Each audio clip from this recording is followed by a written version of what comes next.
A ver, durante décadas todos pensábamos que la fuerza era simplemente mover muchísimo peso, ¿cierto? Pero bueno, resulta que la ciencia moderna ha cambiado las reglas del juego por completo. Bienvenidos a esta explicación donde vamos a desarmar cómo se ha redefinido el concepto de la fuerza.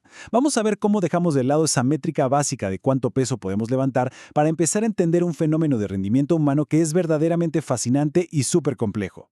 Porque, seamos sinceros, es muy común relacionar la fuerza directamente con la capacidad de mover objetos gigantes. Pero hoy en día, hacer fuerza ya no se trata de apilar discos en una barra solo para impresionar en el gimnasio. La evidencia actual nos muestra que el rendimiento atlético de verdad no vive en el tamaño del músculo, vive en la eficiencia invisible con la que el cuerpo opera cuando está bajo presión.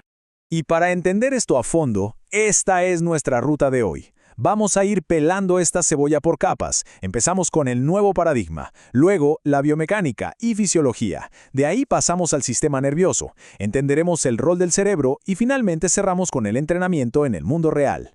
Así que arranquemos con la primera capa, el nuevo paradigma, un enfoque de rendimiento verdaderamente integrado. Y esto nos lleva directo al punto número 2, la biomecánica y la fisiología. Básicamente vamos a ver el hardware estructural de nuestro cuerpo. Desde una perspectiva biomecánica, la fuerza es esencialmente la interacción entre la masa y la aceleración. Pensemos en el cuerpo humano como, no sé, una especie de catapulta biológica hiperavanzada.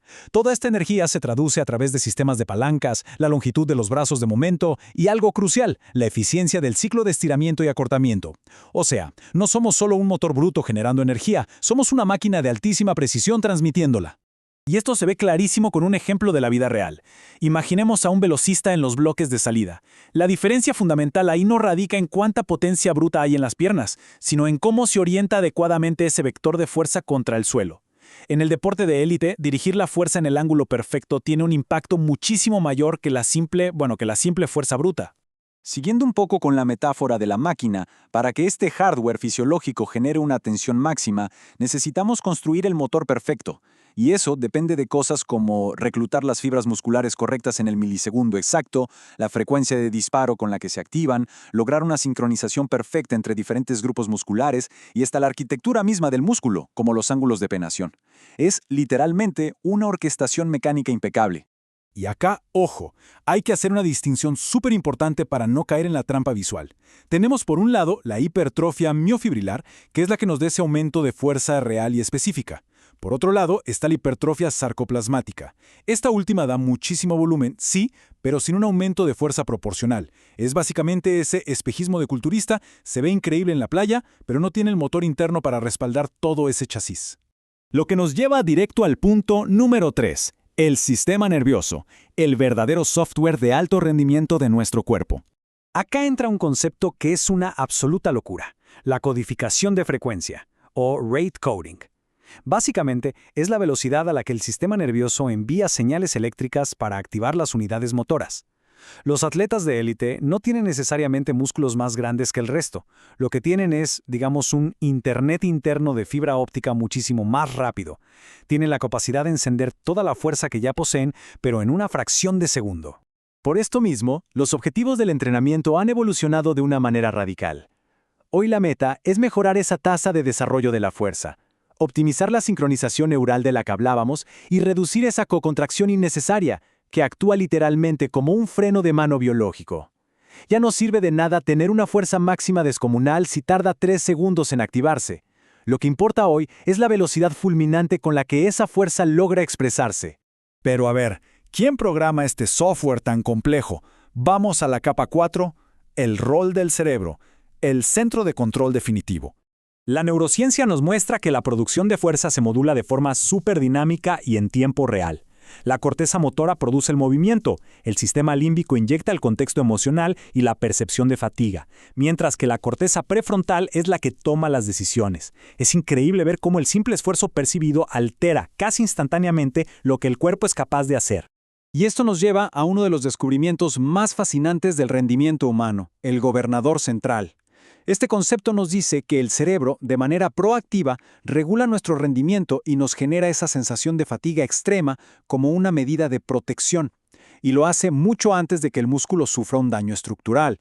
O sea, cuando sentimos que ya no podemos dar ni un paso más, rendirse muchas veces es solo una decisión protectora del cerebro, no un límite físico real.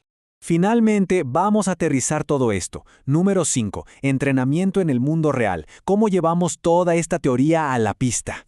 La periodización contemporánea hoy es un trabajo de precisión quirúrgica. Se integran tecnologías increíbles, como el entrenamiento basado en la velocidad. Hoy en día, los preparadores físicos lo que buscan es microdosificar la fuerza. Literalmente se recorta todo ese volumen basura para lograr una especificidad neural altísima. Cada esfuerzo en el gimnasio tiene que transferirse directamente al gesto exacto que exige el deporte. Y si vemos cómo se traduce esto en el día a día, encontramos microciclos sumamente estratégicos. Miremos, por ejemplo, este plan de 5 días para un velocista. Noten ese equilibrio tan cuidadoso. El día 1 se enfoca de lleno en la fuerza máxima, con sentadillas súper pesadas para reclutar unidades motoras. Pero, ojo, para el día 4 la dinámica cambia totalmente hacia la fuerza explosiva y la alta velocidad. Se le está enseñando a ese mismo sistema nervioso a disparar la energía de forma instantánea.